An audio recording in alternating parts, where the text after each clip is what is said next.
ಎಲ್ಲರಿಗೂ ನಮಸ್ಕಾರ ರೀ. ಹೆಂಗದಿರಿ? ನಾನು ಶ್ವೇತಾ. ಜಗತ್ನ್ಯಾಗ ನಡೆದಿರೋ ಸುದ್ದಿನ ನಮ್ಮ ಉತ್ತರ ಕರ್ನಾಟಕ ಭಾಷೆದಾಗ ಹೇಳಲಿಕ್ ಬಂದೀನಿ. ಮಸ್ತ್ ಚಾ ಕುಡ್ಕೋತ ಖಡಕ್ ಮಿರ್ಚಿ ಮಂಡಕ್ಕಿ ನೋಡ್ರಿ. ಧಿಕ್ಕಾರ ಧಿಕ್ಕಾರ, ಕಾಂಗ್ರೆಸ್ ಸರ್ಕಾರದ ವಿರುದ್ಧ ಧಿಕ್ಕಾರ, ರೈತ ವಿರೋಧಿ ಸಿದ್ದರಾಮಯ್ಯನವರಿಗೆ ಧಿಕ್ಕಾರ, ಅಭಿವೃದ್ಧಿ ಶೂನ್ಯ ಸರ್ಕಾರಕ್ಕೆ ಧಿಕ್ಕಾರ. ಹಿಂಗಂತ ನಾ ಧಿಕ್ಕಾರ ಹೇಳಲಿಕತ್ತಿಲ್ರಪ್ಪ. ಪಾಪ ರೈತರು ತಮ್ಮ ತ್ರಾಸ ಹೇಳ್ಕೊಳ್ಲಿಕತ್ತಾರ. ಆದ್ರೂ ಈಗೀಗ ನೀವು 1 ಲಕ್ಷ ಕೊಟ್ಟಿರ. ನಮ್ಮ ರಾಜ್ಯದಾಗಿನ ಸುದ್ದಿಗಳು ನೋಡಿದ್ರೆ ಅನುದಾನ ಇಲ್ಲ, ಅಭಿವೃದ್ಧಿ ಇಲ್ಲ, ಎಲ್ಲಿ ನೋಡಿದ್ರು ಬರೀ ಅಸಮಾಧಾನ, ಅಸಂತೋಷ, ಅತೃಪ್ತಿ. ಕಾಂಗ್ರೆಸ್ ನಾಯಕರ ಇವತ್ತಿನ ಸ್ಥಿತಿಗತಿಗೆ ಒಂದು ಮಹತ್ವಾಕಾಂಕ್ಷೆ ಯೋಜನೆ ಕೈ ಕೊಟ್ಟಿರುವುದೇ ಪ್ರಮುಖ ಕಾರಣ ನೋಡ್ರಪ್ಪ. ಅದೇನಂತ ನಾ ಇವತ್ತು ಲಾಸ್ಟಿಗೆ ಹೇಳ್ತೀನಿ. ಆದ್ರೆ ಮೊದಲು ರೈತರು ಎದಕ್ಕೆ ತಮ್ಮ ತ್ರಾಸ ಹೇಳ್ಕೊಳಿಕತ್ತಾರ ನೋಡೋಣ. ಮಾವಿನ ಹಣ್ಣಿನ ರೇಟ್ ಕುಸಿದು ಬಿಟ್ಟೈತಿ ಈ ವರ್ಷ. ಹಿಂಗಾಗಿ ರೈತರು ಸಂಕಷ್ಟಕ್ಕೆ ಸಿಲುಕ್ಯಾರ.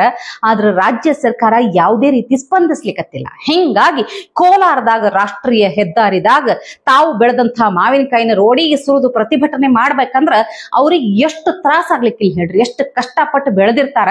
ಆದ್ರೆ 20 ದಿನಗಳಿಂದ ಮಾವಿಗೆ ಬೆಂಬಲ ಬೆಲೆ ಕೊಡ್ರಿ ಅಂತ ಹೋರಾಟ ಮಾಡಿದ್ರೂ ರಾಜ್ಯ ಸರ್ಕಾರ ಏನೂ ಕಿವ್ಯಾಗೆ ಹಾಕೊಂಡಿಲ್ಲ. ಸುಗ್ಗಿನೇ ಮುಗಿಲಿಕ್ ಬಂತು, ಇನ್ನ ಬೆಂಬಲ ಬೆಲೆ ಘೋಷಣೆ ಮಾಡಿಲ್ಲ. ಒಂದ್ ಕಡೆ ರೇಟ್ ಇಲ್ಲ. ಹಿಂಗಾಗಿ ಕಾಯಿಗಳೆಲ್ಲ ತೋಟದಾಗ ಬಿಟ್ಟು ಬಿಟ್ಟಾರ.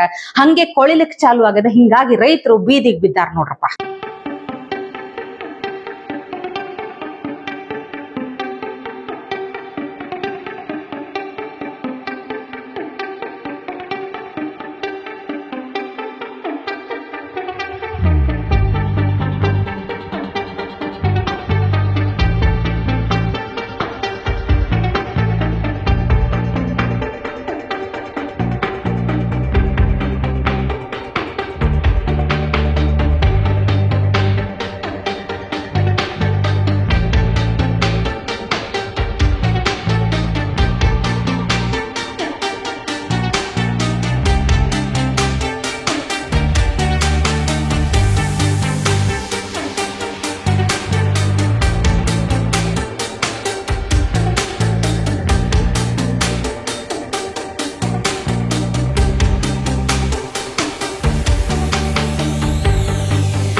ಕೋಲಾರದಾಗ ಪಾಪ ರೈತರ ಹೈರಾಣಕ್ಕೆ ಬಿದ್ದಾರ. ಆದ್ರ ಹುಬ್ಬಳ್ಳಿಯಾಗ ಕಾಂಗ್ರೆಸ್ ಕಾರ್ಯಕರ್ತನೋ, ಮುಖಂಡೆನೋ, ನಾಯಕಿನೋ ಏನ್ ಅನ್ನಬೇಕು ಗೊತ್ತಿಲ್ಲ.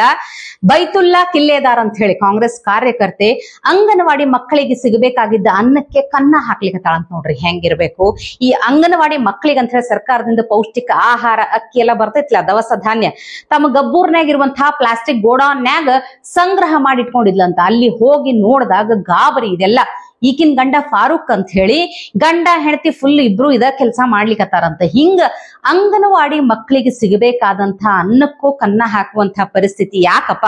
ಇವ್ರಿಬ್ಬರ ಹೆಸರು ಕೇಳದ್ರೇನೆ ನಿಮಗ್ ಗೊತ್ತಾಗ್ತದ. ಪಾಪ ಅವ್ರ ಏನ್ ಮಾಡ್ತಾರ ಹೇಳ್ರಿ? ಮನ್ಯಾಗ ಒಂದ್ 12-14 ಮಕ್ಕಳು ಇರ್ಬೇಕು. ಆ ಮಕ್ಕಳಿಗೆ ಹೊಟ್ಟೆ ತುಂಬಿಸ್ಬೇಕಂದ್ರ ಹಿಂಗ ಅಡ್ಡದಾರಿ ಹಿಡಿದು ಗಳಿಕೆ ಮಾಡ್ಬೇಕಂತ ಕಾಣ್ತದ. ಅಲ್ಲ, ಇಲ್ಲಿ ಪಾಪ ಅಂಗನವಾಡಿ ಮಕ್ಕಳಿಗೆ ಹಸುವಿನ ಭಾಗ್ಯ ಕೊಟ್ಟು ತಮ್ಮ ಮನೆ ಮಕ್ಕಳಿಗೆ ಊಟ ಭಾಗ್ಯ ಕೊಡ್ಬೇಕಂತ ಹೇಳಿ ಪ್ರಯತ್ನ ಪಡ್ಲಿಕ್ಕತ್ತಾರ. ನೋಡ್ರಿ ಎಂಥ ಹಣೆ ಬರ ಇರ್ಬೇಕು.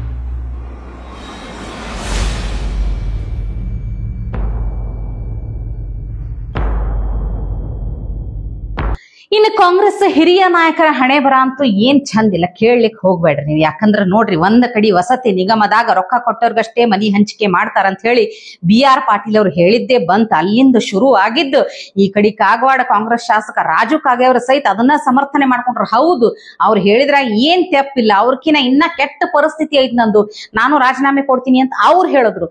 ಇವ್ರಿಬ್ರು ಆದ್ಮೇಲೆ ಒಂಥರ ಹೆಂಗಾಗ್ಯದ ಅಂದ್ರ ಕಾಂಗ್ರೆಸ್ ನಾಯಕರು ಕ್ಯೂನ್ಯಾಗ ನಿಂತಾರ, ಪಾಳಿ ಮೇಲೆ ನಿಂತಾರ, ಒಬ್ಬರಾದ್ಮೇಲೆ ಒಬ್ರು ತಮ್ಮ ಅಸಮಾಧಾನ ಹೇಳ್ಕೊಳಿಕತ್ತಾರ. ಈಗ ಮತ್ತೊಬ್ಬ ಶಾಸಕರು, ಸಾಗರ ಕ್ಷೇತ್ರದ ಕಾಂಗ್ರೆಸ್ ಶಾಸಕ ಬೇಳೂರು ಗೋಪಾಲಕೃಷ್ಣ ಅವರು ಸಹಿತ ಇವರಿಬ್ಬರು ಹೇಳಿಕೆನೆ ಸಮರ್ಥಿಸಿಕೊಳ್ಳಿಕತ್ತಾರ. ಅಷ್ಟೇ ಅಲ್ಲ, ವಸತಿ ಸಚಿವ ಜಮೀರ್ ಅಹಮದ್ ಖಾನ್ ಅವ್ರ ರಾಜೀನಾಮೆ ಕೊಡಬೇಕು. ಯಾಕಂದ್ರ ನೋಡ್ರಿ, ಯಾವುದೇ ನಾಯಕರ ಮೇಲೆ ಏನೇ ಒಂದು ಆರೋಪ ಬಂದಾಗ ರಾಜೀನಾಮೆ ಕೊಡಬೇಕಾಗ್ತದ, ತನಿಖೆನ ಎದುರಿಸಬೇಕು. ಅದ್ರಾಗ ಏನು ತಪ್ಪಿಲ್ಲ ಅಂದ್ರೆ ಹೊಳ್ಳೆ ಮತ್ತೆ ಅಧಿಕಾರಕ್ಕೆ ಬರ್ಲಿ ಅಂತ ಹೇಳಿಕತ್ತಾರ. ನಾನು ಹೇಳೋದು ಏನಂದ್ರೆ, ಇವತ್ತು ಒಬ್ಬ ಹಿರಿಯ ಸದಸ್ಯರು ಇವತ್ತು ಏನು ಅಪಾದನೆ ಮಾಡಿದ್ದಾರೆ, ನನ್ನ ಲೆಕ್ಕ ಇದೇನಾದ್ರು ತನಿಖೆ ಮಾಡಿ ಅದು ತಪ್ಪಿಸೋ ಥರ ಮಂತ್ರಿ ರಾಜೀನಾಮೆ ಕೊಡೋದು ಒಳ್ಳೇದಾಗುತ್ತೆ ನನ್ನ ಲೆಕ್ಕ. ಇದರಲ್ಲಿ ಎರಡು ಮಾತಿಲ್ಲ ಇದರಲ್ಲಿ. ಯಾಕಂದರೆ ಇವತ್ತು ಬೇರೆ ಬೇರೆ ಹಗರಣದಲ್ಲೂ ಸಹ ಕೆಲವರೆಲ್ಲ ರಾಜೀನಾಮೆ ಕೊಟ್ಟು ಇವತ್ತು ನೋಡಿದ್ದೀರಿ. ಅದು ತಪ್ಪು ಆಗಿಲ್ಲ ಅಂತ ಹೇಳಿದ್ರೆ ಮತ್ತೆ ಅವ್ರು ತಗೊಳ್ಳೋಕೆ ಅವಕಾಶ ಇರುತ್ತೆ. ಆ ಥರ ಏನಾರು ಇದ್ದರೆ ಅವ್ರು ರಾಜೀನಾಮೆ ಕೊಟ್ಟು ಇವತ್ತು ಹೋಗುವಂಥ ಯಾರೇ ನಮ್ಗೆ ಗೊತ್ತಾ, ಸಂಬಂಧಪಟ್ಟ ಯಾರಿದ್ದಾರೆ ನಮ್ಗೆ ಗೊತ್ತಿಲ್ಲ. ಆ ಥರ ಏನಿದ್ರೆ ರಾಜೀನಾಮೆ ಕೊಡೋದು ಒಳ್ಳೇದು ಅಂತ ನನ್ನೊಂದು ಭಾವನೆ. ರಾಜೀನಾಮೆ ಕೊಟ್ಟು ತನಿಖೆ ಎದುರಿಸಿ ಆದ ನಂತರ ಹೊರಗೆ ಬರುವುದು ಒಳ್ಳೇದು ಅಂತ ನನ್ಗೆ ಅನಿಸ್ತದೆ. ನೋಡ್ರಿ, ಹಿಂಗ ಒಬ್ಬೊಬ್ಬ ನಾಯಕರು ತಮ್ಮದೇ ಪಕ್ಷದ ನಾಯಕರ ಬಗ್ಗೆ, ಸಚಿವರ ಬಗ್ಗೆ ಇಂಥವೆಲ್ಲ ಓಪನ್ ಆಗಿ ಹೇಳಲಿಕ್ಕತ್ತಾಗ ಹೈಕಮಾಂಡ್ಗೆ ಎಷ್ಟು ಮುಜುಗರ ಆಗ್ಲಿಕ್ಕಿಲ್ಲ ಹೇಳ್ರಿ. ಯಾಕಂದ್ರ ನೋಡ್ರಿ, ನೀವು ಇತ್ತೀಚೆಗೆ KPCC ಅಧ್ಯಕ್ಷರ ಬದಲಾವಣೆ ಆಗಿರಬಹುದು, ಸಚಿವ ಸಂಪುಟ ವಿಸ್ತರಣೆ ಬಗ್ಗೆ, CM ಬದಲಾವಣೆ ಬಗ್ಗೆ, ಇದೆಲ್ಲ ಸದ್ಯಕ್ಕೆ ಯಾವುದೂ ಇಲ್ಲ ಅಂತ ಹೇಳಿ AICC ಅಧ್ಯಕ್ಷ ಮಲ್ಲಿಕಾರ್ಜುನ ಖರ್ಗೆ ಅವರು ಇತ್ತೀಚೆಗಷ್ಟೇ ಹೇಳಿದ್ರು. ಈಗ ಯಾಕೆ ಈ ವಿಷಯ ಬಂತು ಅಂತಂದ್ರ, ಮತ್ತೊಬ್ರು DCM DK ಶಿವಕುಮಾರ್ ಅವ್ರ ಪರವಾಗಿ ಬ್ಯಾಟಿಂಗ್ ಮಾಡ್ಲಿಕತ್ತಾರ. ಅವರೇ ಮುಂದಿನ ಮುಖ್ಯಮಂತ್ರಿ ಅಂತ ಹೇಳಿ ರಾಮನಗರದ ಶಾಸಕ ಇಕ್ಬಾಲ್ ಹುಸೇನ್ ಅವ್ರು ಹೇಳಿಕತ್ತಾರ. DKಶಿ ಅವರು CM ಆಗೋದು 100% ಅಲ್ಲ, 200% ಗ್ಯಾರಂಟಿ, ದೇವ್ರ ಮೇಲೆ ಆಣಿ ಮಾಡಿ ಹೇಳ್ತೀನಿ ಅಂತ ಅಂದ್ಬಿಟ್ಟಾರ. ಹೇಳಿ ನಾವು ಕೊಟ್ಟ ಮಾತಂಗೆ ನಾವು ನಡ್ಕೋತಾ ಇದ್ದೀವಿ. ಜನ ಒಳ್ಳೆ ಗೌರವ, ಒಳ್ಳೆ ತೀರ್ಪನ್ನು ನಮಗೆ ಕೊಡ್ತಾ ಇದ್ದಾರೆ, ಇನ್ನೂ ಶಕ್ತಿ ಕೊಡ್ತಾ ಇದ್ದಾರೆ. ಮುಂದೊಂದು ದಿವಸದಲ್ಲಿ 140 ಅಲ್ಲ, ಇನ್ನೂ ಹೆಚ್ಚಿಗೆ ಸೀಟು ಗೆದ್ದು ಮತ್ತೆ ಸರ್ಕಾರ DK ಶಿವಕುಮಾರ್ ಅವ್ರ ನೇತೃತ್ವದಲ್ಲಿ ಸರ್ಕಾರ ರಚನೆ ಅಂತ ನಾವು ಮಾಡ್ತೀವಿ. ಖಂಡಿತವಾಗೂ ನಾವು 200% ಮಾದಪ್ಪ ನಾಣನೂ ಆಗ್ತಾರೆ. ಹೇಳಿ ನಾವು ಕೊಟ್ಟ ಮಾತಂಗೆ ನಾವು ನಡ್ಕೋತಾ ಇದ್ದೀವಿ. ಜನ ಒಳ್ಳೆ ಗೌರವ, ಒಳ್ಳೆ ತೀರ್ಪನ್ನು ನಮಗೆ ಕೊಡ್ತಾ ಇದ್ದಾರೆ, ಇನ್ನೂ ಶಕ್ತಿ ಕೊಡ್ತಾ ಇದ್ದಾರೆ. ಮುಂದೊಂದು ದಿವಸದಲ್ಲಿ 140 ಅಲ್ಲ, ಇನ್ನೂ ಹೆಚ್ಚಿಗೆ ಸೀಟು ಗೆದ್ದು ಮತ್ತೆ ಸರ್ಕಾರ DK ಶಿವಕುಮಾರ್ ಅವ್ರ ನೇತೃತ್ವದಲ್ಲಿ ಸರ್ಕಾರ ರಚನೆ ಅಂತ ನಾವು ಮಾಡ್ತೀವಿ. ಖಂಡಿತವಾಗೂ ನಾವು 200% ಮಾದಪ್ಪ ನಾಣನೂ ಆಗ್ತಾರೆ. ಒಟ್ಟನ್ಯಾಗ ನೋಡ್ರಿ, KPCC ಅಧ್ಯಕ್ಷರ ಬದಲಾವಣೆ ಆಗ್ತೈತೋ, ಸಚಿವ ಸಂಪುಟ ವಿಸ್ತರಣೆ ಆಗ್ತೈತೋ, ಅಥವಾ CM ಬದಲಾವಣೆ ಆಗ್ತಾರೋ ಗೊತ್ತಿಲ್ಲ. ಒಟ್ಟಿನ್ಯಾಗ ನಮ್ಮ ರಾಜ್ಯದಾಗ ಕಾಂಗ್ರೆಸ್ ಪಕ್ಷದ ಸ್ಥಿತಿಗತಿಯನ್ನ ನೋಡಿದಾಗ, ಒಬ್ಬೊಬ್ಬ ಹಿರಿಯ ನಾಯಕರು ಹಿಂಗ ಅಸಮಾಧಾನ ತೋಡ್ಕೊಂಡಾಗ, ಇದನ್ನೆಲ್ಲ ನೋಡಿದಾಗ ನನಗೆ ಹೇಳಲಿಕತ್ತದ, ಒಂದು ರಾಷ್ಟ್ರೀಕೃತವಾದಂತಹ ಒಂದು ಪಕ್ಷ ಇದು ಇಂಥ ಒಂದು ಮಟ್ಟದಲ್ಲಿ ರಾಜ್ಯದಾಗ ಇಷ್ಟು ಸೋಲು ಅನುಭವಿಸ್ಲಿಕ್ಕತ್ತದ. ಯಾಕೆ ಬೇಕಾಗಿತ್ರಿ? ಒಂದ್ ಕಡೆ ಗ್ಯಾರಂಟಿ ಯೋಜನೆಗಳನ್ನು ಪೂರ್ಣ ಮಾಡ್ಲಿಕ್ಕೆ ರೊಕ್ಕಿಲ್ಲ, ಇನ್ನೊಂದ್ ಕಡೆ ಅನುದಾನ ಅಂತ ಬರೇ ಬಾಯಿ ಮಾತನ್ನೇ ಹೇಳ್ತಾರ, ಅಲ್ಲಿ ಬಿಡುಗಡೆ ಮಾಡ್ಲಿಕ್ಕೆ ರೊಕ್ಕಿಲ್ಲ, ಅಭಿವೃದ್ಧಿಗೆ ರೊಕ್ಕಿಲ್ಲ, ಎಲ್ಲದಕ್ಕೂ ರೊಕ್ಕಿಲ್ಲ. ಯಾಕಪ್ಪ ಅಂತಂದ್ರ ಇವರೆಲ್ಲರ ಪಕ್ಷದ ಒಬ್ಬ ನಾಯಕ ಅದಾರಲ್ಲ, ಪ್ರಧಾನಿ ಆಗ್ಬೇಕು ಅಂತ ಏನ್ ಕನಸು ಕಾಣ್ಲಿಕತ್ತಾರಲ್ಲ, ಅವ್ರು ಎಂಥದೊಂದು ಅದ್ಭುತವಾದ ಮಹತ್ವಾಕಾಂಕ್ಷೆ ಯೋಜನೆಯನ್ನು ಹೊರತಂದಿದ್ರು. ಆ ಯೋಜನೆ ಏನಾರೇ ಸಕ್ಸಸ್ ಆಗಿತ್ತಂದ್ರ ಇವತ್ತ ನಮ್ಮ ರಾಜ್ಯದಾಗ ಕಾಂಗ್ರೆಸ್ ಸರ್ಕಾರಕ್ಕಾಗ್ಲಿ, ಕಾಂಗ್ರೆಸ್ ನಾಯಕರಿಗಾಗ್ಲಿ ಇಂಥ ಗತಿನೇ ಬರ್ತಿರ್ಲಿಲ್ಲ. ಆ ಯೋಜನೆ ಸಕ್ಸಸ್ ಆಗ್ಬೇಕಾಗಿತ್ತು, ಆದ್ರೆ ಆಗ್ಲಿಲ್ಲ. ಅಂಥ ಮಹತ್ವಾಕಾಂಕ್ಷೆ ಯೋಜನೆ ಯಾವುದು ಅಂತ ಒಂದ್ಸಲ ನೋಡ್ಬಿಟ್ರಿ. आलू के किसानों को कहा ऐसी मशीन लगाऊंगा, इस साइड से आलू घुसेगा, उस साइड से सोना निकलेगा, इस साइड से आलू डालो, उस साइड से सोना निकालो, इतना पैसा बनेगा आपको पता नहीं होगा क्या करना है पैसे का। मेरे शब्द नहीं है, नरेंद्र मोदी जी के शब्द हैं। आलू के किसानों को कहा ऐसी मशीन लगाऊंगा, इस साइड से आलू घुसेगा, उस साइड से सोना निकलेगा, इस साइड से आलू डालो, उस साइड से सोना निकालो, इतना पैसा बनेगा आपको पता नहीं होगा क्या करना है पैसे का। मेरे शब्द नहीं है, नरेंद्र मोदी जी के शब्द हैं। ಹೌದಿಲ್ಲ ಹೇಳ್ರಿ.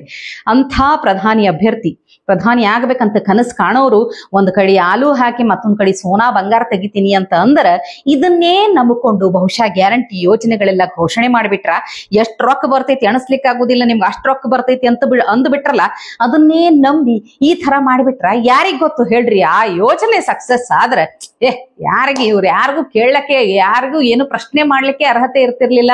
ಅಂಥದೊಂದು ಮಸ್ತ್ ಸ್ಥಿತಿದಾಗ ಇರ್ತಿದ್ರಂತ ಅನಿಸ್ತದ. ನಿಮ್ಗೇನ್ ಅನಿಸ್ತಂತ ಹೇಳಿ ಕಮೆಂಟ್ ಮಾಡಿ ತಿಳಿಸ್ರಿ. ಇವತ್ತಿಗೆ ಸುದ್ದಿ ಸಾಕಲ್ಲ, ನಾಳೆ ಇಂಥವೇ ಮತ್ತೊಂದಷ್ಟು ಸುದ್ದಿ ತರ್ತೀನಿ. ಚಹಾ ಇಟ್ಕೊಂಡು ಮಿರ್ಚಿ ಮಂಡಕ್ಕಿ ನೋಡ್ಲಿಕ್ಕೆ ಕಾಯ್ಕೊಂಡಿರ್ರಿ. ಟಿವಿ ವಿಕ್ರಮ, ದೇಶ ನಿಮ್ಮ ಕೈಯಲ್ಲಿ. ಈ ಕಾರ್ಯಕ್ರಮ ನಿಮಗೆ ಇಷ್ಟ ಆಗಿದ್ದಲ್ಲಿ ಲೈಕ್, ಶೇರ್ ಹಾಗೂ ಕಮೆಂಟ್ ಮಾಡಿ. ಟಿವಿ ವಿಕ್ರಮದ ಕಾರ್ಯಕ್ರಮಗಳನ್ನು ನಿರಂತರವಾಗಿ ವೀಕ್ಷಿಸಲು ಸಬ್ಸ್ಕ್ರೈಬ್ ಮಾಡಿ, ಬೆಲ್ ಐಕನ್ ಒತ್ತಿ.